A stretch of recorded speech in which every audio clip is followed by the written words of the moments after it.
4 stories underground, this is where we house all of the test vehicles we receive. However, today we have a vehicle stored somewhere else. Somewhere beside an outlet. You guessed it right, this week we are on battery power. Tons of manufacturers are producing amazing technology, and if you're at all interested in some of the tech out there today and how it came to be, I highly recommend checking out the documentary Revenge of the Electric Car. It's a great film that showcases the rise and fall and rise of General Motors, the struggle Tesla endured to get to market, and of course the star of today's film, the Nissan Leaf.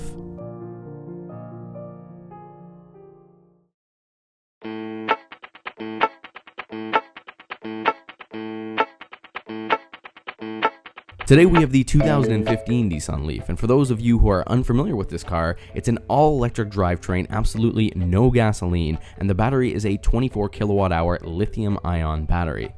The motor in the car itself provides only 107 horsepower, but if you've ever driven an electric car, you know the beauty of electric motors is the instantaneous torque, and here you've got 187 pound-feet of it, which provides a fantastic bit of thrust off the line. It's actually quite incredible when you floor the accelerator in this car, the car soars forward so quickly, and the engine doesn't make a peep. In Nissan official press releases, they state that the average person has a commute of 53 kilometers to work each day, which makes sense. I live downtown Toronto, and my commute to the office is roughly 11 kilometers, which isn't a problem at all for the Leaf, considering I was getting an average of 150 to 160 kilometers per charge. And that charge actually has a couple different ways of regenerating. You can plug it into a standard household outlet with the included charging cable, but chances are the second ice age is going to come before it reaches 100% charge. I'm talking like 8 to 10 hours to get to 100%. It's pretty brutal. Now, an alternative to your standard household outlet is you can actually have a 240 volt adapter installed into your house. It's the same circuit that your dryer would be on, and this would drastically cut your charge time, but I didn't have access to that kind of technology, so I can't comment on those charge times. Another way you can give the battery a little bit of a zap is through regenerative braking. We've seen similar systems on the Prius, the Volt, and other electric drivetrains, and this is a system that captures the heat energy from the brakes and recycles it back to the battery. And after driving an electric car for the week, I guarantee you that you will be the most economical driver there ever is possible. The exterior of the car has been shaped by science to be really aerodynamic. The headlights are actually sculpted to redirect airflow away from the mirrors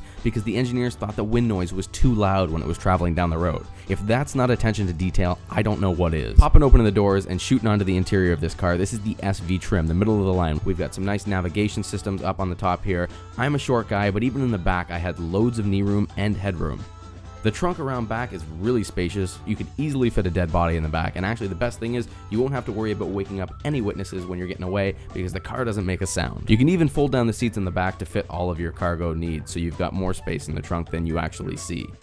Swinging around back onto that navigation system, it's actually probably one of the better ones that I've seen in the market today, eons better than Jaguars. With dedicated buttons on the dash of this car, I can easily pull up a list of surrounding charging stations, how far away they are from me, and directions right to them. This is actually probably one of my favorite features of the car, of how well it works and just how seamless and easy it is. When Nissan first reached out to me about reviewing this car, I actually made a joke about that with the people there, and they were like, don't laugh, it's happened many times before. One of my favorite features is the 360 camera view. Now, this isn't just a big camera mounted on the top of the car. This is 4 cameras surrounding the vehicle that combine to make one 360 image. It makes backing into parking spots so easy, so seamless. Awesome feature. We had this electric phenomenon for 5 days, and I live in a building downtown. There are absolutely no outlets in the garage. I had to park in the wash bay all week, and I imagine getting an outlet installed into your parking space in my building, it'd probably be cheaper just to go and buy a house on Bridle Path in Toronto. It really sucks, but these buildings aren't electric vehicle friendly, and I don't know about anywhere else in the world like New York City or San Francisco,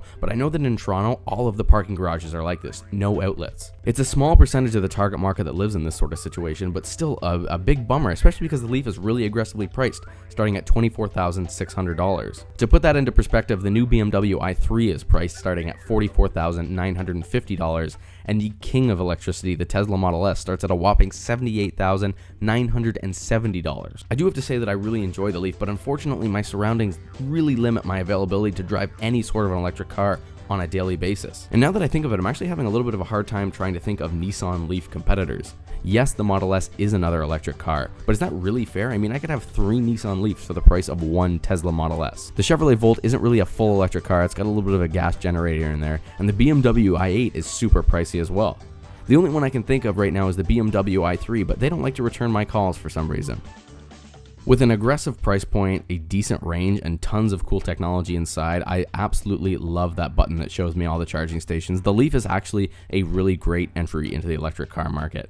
Thanks for watching today's video. If you have any questions about the Nissan Leaf or any other electric car for that matter, leave them down in the comments down below. If you have any recommendations for other car documentaries like Revenge of the Electric Car, be happy to hear them. I love watching that kind of stuff. Until next time, I will see you in the next video.